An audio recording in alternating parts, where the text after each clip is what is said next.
kira-kira kalian pada posisi mana? Setuju atau tidak setuju? Kalau setuju, silakan tuliskan komentar atau pendapat kalian pada kolom komentar. Bagi kalian para Masdaper yang tidak setuju dengan aturan ini, bisa juga tuliskan pendapat kalian pada kolom komentar ya.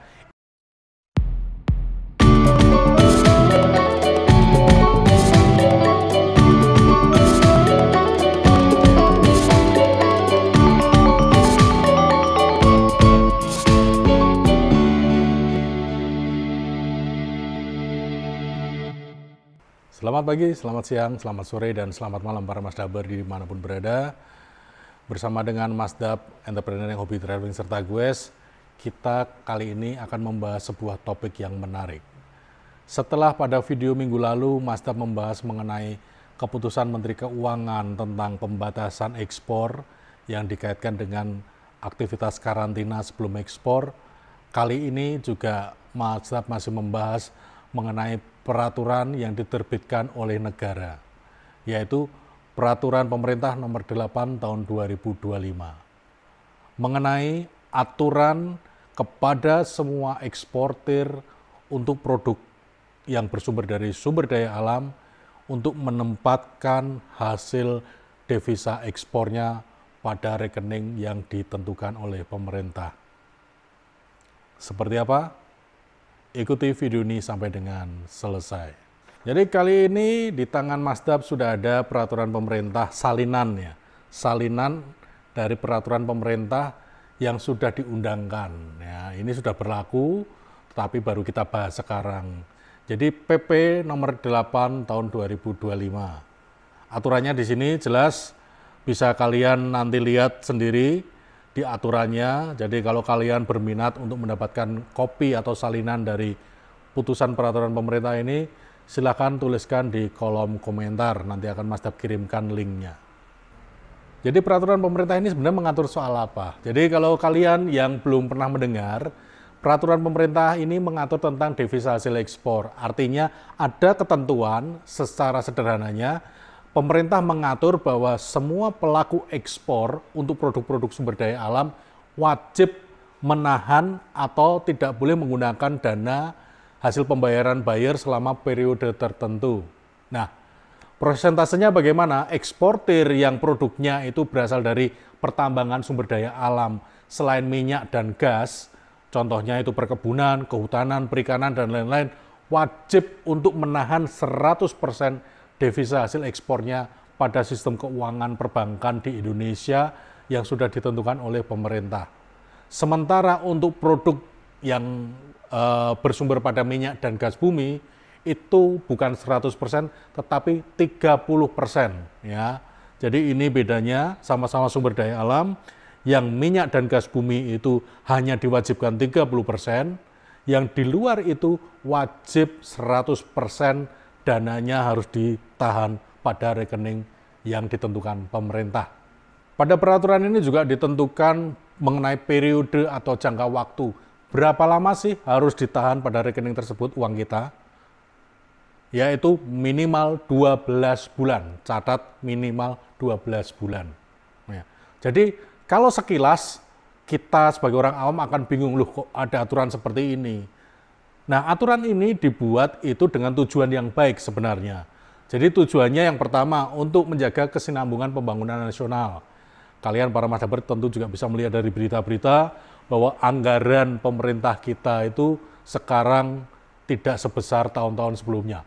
Efisiensi katanya. Nah, salah satu tujuan dari kenapa dana ini ditahan adalah untuk membuat pembangunan nasional itu bisa berjalan. Ya. Yang kedua, untuk memperkuat ketahanan ekonomi nasional. Ya. Yang ketiga, untuk mengoptimalkan pemanfaatan sumber daya alam Indonesia untuk kemakmuran rakyat katanya. Yang berikutnya untuk meningkatkan pasokan valuta asing di Indonesia. Jadi kita kan tahu sendiri, akhir-akhir ini nilai rupiah berapa terhadap valuta asing. Jadi kalau bisa Indonesia, para eksportir menahan valuta asing di Indonesia, tentu akan membuat rupiah stabilitasnya lebih terjaga. Jadi berdasarkan peraturan pemerintah nomor 8 tahun 2025 ini, eksportir harus melakukan beberapa langkah-langkah sebagai bentuk tanggapan terhadap peraturan pemerintah ini. Pertama, wajib memasukkan hasil devisa ekspornya ke bank atau lembaga keuangan yang sudah ditentukan oleh pemerintah. Ya. Berapa besarannya? Ada yang 100%, ada yang 30%, dan minimal itu harus bertahan dalam jangka waktu 12 bulan. Eksportir pada prinsipnya tetap bisa menggunakan dana ini dengan syarat dan ketentuan atau untuk keperluan-keperluan yang diizinkan, ya. Jadi tidak bisa sebebas kalau kita menggunakan sendiri, tetapi harus ada persetujuan dari wakil pemerintah. Apa yang diperbolehkan? Dana ini digunakan untuk apa? Satu, penukaran dari falas ke rupiah, ya, untuk menjalankan operasional perusahaan. Yang kedua, untuk membayar pajak yang bentuknya valuta asing, untuk membayar dividen yang bentuknya valuta asing, untuk pengadaan bahan baku dan modal produksi yang ada dari dalam negeri, bukan yang diimpor. Terus untuk pelunasan pinjaman yang berkaitan dengan produksi tadi. Dan rekening ini itu disebut dengan escrow account. Jadi eksportir wajib membuka atau memindahkan rekening escrow account ke dalam negeri untuk penggunaan DHI/SDA. Jadi sederhananya rekening ini itu dibuka oleh pihak eksportir di bank yang ditunjuk pemerintah, kemudian kontrol penggunaannya, di situ ada pihak ketiga yaitu pemerintah. Jadi tidak bisa langsung digunakan oleh kita selaku pihak eksportir. Jadi di dalam peraturan ini juga kita bisa menemukan mengenai sanksi apa sih yang akan diberikan oleh pemerintah bila mana kita sebagai pelaku ekspor yang produk-produknya diatur dalam aturan ini tidak menjalankannya. Pertama, mungkin sanksinya adalah sanksi administratif. Tetapi kalau sudah pada level berat, itu nanti akan diberlakukan sanksi pencabutan izin ekspor jika kita pelaku ekspor tidak menjalankan peraturan pemerintah nomor 8 tahun 2025 ini.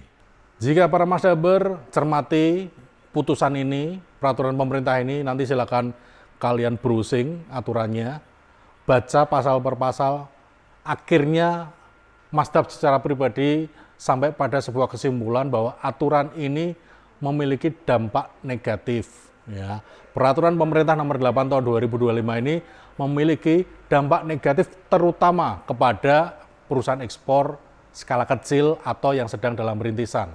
Apa saja dampaknya? Yang pertama, keterbatasan akses dana. Seperti tadi, karena dana ini ditaruh di rekening khusus yang penggunaannya itu ada syarat dan ketentuan dan butuh persetujuan dari pihak pemerintah, maka kita sebagai pemilik dana tersebut itu tidak bisa leluasa.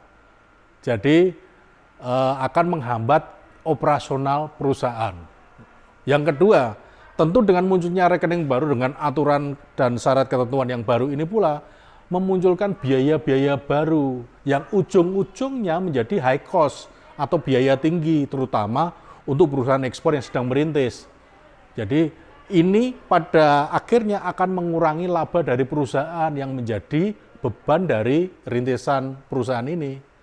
Terus yang berikutnya tentu saja ada keterbatasan likuiditas. Misalnya kita sebagai pengusaha melihat ada peluang bisnis baru, kita pengen mengembangkan ke situ tapi kita tidak bisa bergerak karena dananya itu diatur dan ditentukan oleh pemerintah.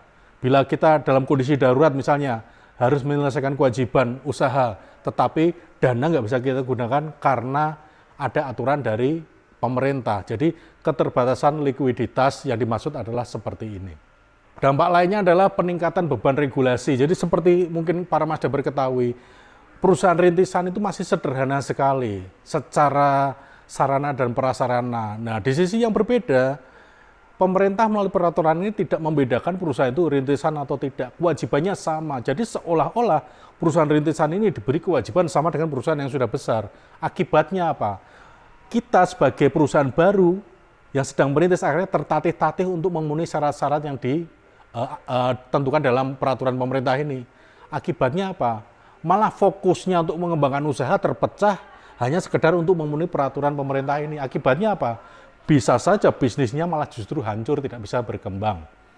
Yang berikutnya, dampak negatifnya adalah pertumbuhan perusahaannya akan sangat terganggu ya. karena tidak dapat mengakses dana untuk apapun yang tujuannya untuk memperbesar skala usaha yang dimiliki oleh eksportir ini.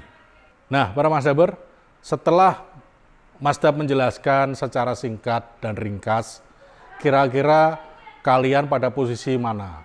Setuju atau tidak setuju? Kalau setuju, silakan tuliskan komentar atau pendapat kalian pada kolom komentar. Bagi kalian para Masdaper yang tidak setuju dengan aturan ini, bisa juga tuliskan pendapat kalian pada kolom komentar ya. Intinya kita diskusi terbuka, kita mendukung pemerintah, tetapi bila mana ada aturan-aturan yang pada ujungnya justru menjadi penghalang, penghambat, memperberat usaha kita, apalagi yang sedang merintis ekspor, tentu kita harus bersuara. Nah, di sini Masdap hanya membuka cakrawala kalian, terutama kalian para Masdaper yang ekspornya, produknya itu masuk di dalam kriteria peraturan ini.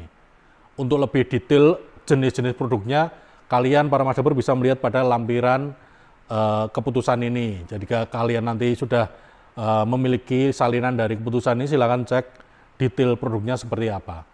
Supaya kalian bisa menjalankan usaha kalian dengan persiapan yang cukup. Demikian para Masdaper, penjelasan Masdap yang berkaitan dengan peraturan pemerintah yang sangat luar biasa ini. Semoga kalian bisa mendapatkan wawasan baru, insight baru mengenai regulasi-regulasi ekspor di Indonesia yang dari hari ke hari semakin tidak tahu arahnya mau kemana.